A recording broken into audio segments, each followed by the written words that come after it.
या देशाच्या उद्योगावर, या जिल्ह्याच्या उद्योगावर फार आर्थिक परिणाम पडलेला आहे। जे आम्हाला रॉ मटेरियल प्लास्टिक पाईप बनवायला लागत होतं 60 रुपये किलो, ते आज 120 रुपये किलोवर पोहोचलेलं आहे। एवढं महाग रॉ मटेरियल घेतल्यामुळे जो पाईप शेतकरी वापरत होते तो 1600 रुपयाचा पाईप आज 2600 रुपयाला घ्यावा लागत आहे। शेतकऱ्याचं आर्थिक बजेट कोलमडलेलं आहे। शेतकरी बांधवांना या उन्हाळ्यामध्ये आपल्या शेतात पाणी टाकण्यासाठी पाईपलाईन टाकावी लागत होती, तो महाग पाईप घेऊन त्यांना टाकणे शक्य नाही।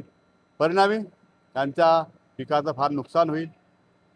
असेच जर भाव वाढत राहिले तर आम्हालासुद्धा कारखाने चालवणे कठीण होईल। परिणामी आम्हाला काही दिवस कारखाने बंद ठेवावे लागेल। त्याचा परिणाम रोजगाराला होईल। कंपनीमध्ये रोजगार मिळणार नाही। ज्या लोकांनी साठेबाजी करून ठेवलेली आहे बऱ्याचशा मालाची, शासनाने त्यांच्यावर कडक कारवाई करून त्यांच्याकडे असलेला साठा जर बाहेर काढला, जो बंदरावर आहेत, अजून त्यांच्या गोडाऊनमध्ये आहे, तो जर बाहेर काढला तर नक्कीच आम्हाला रॉ मटेरियल स्वस्त भावात मिळू शकेल।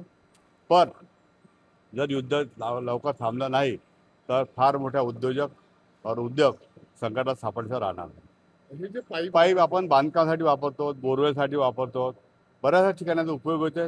परिणाम त्याचा सगळ्या याच्यावर फरक पडलेला आहे। ADV पाईप आहेत, स्प्रिंकलर पाईप आहे, हे सगळे पाण्याच्या बॉटल आहेत, त्या बॉटलचे सुद्धा रेट वाढलेले आहे। बॉटलचे रेट वाढल्यामुळे ग्राहकांचा फटका बसलेला आहे।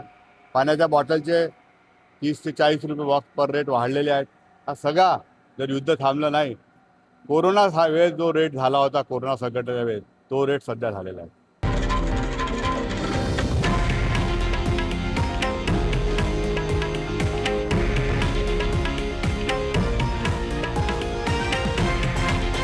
हे आहे देशातील नंबर 1 न्यूज नेटवर्क आणि आपण पाहत आहात TV9 मराठी, एकमेव।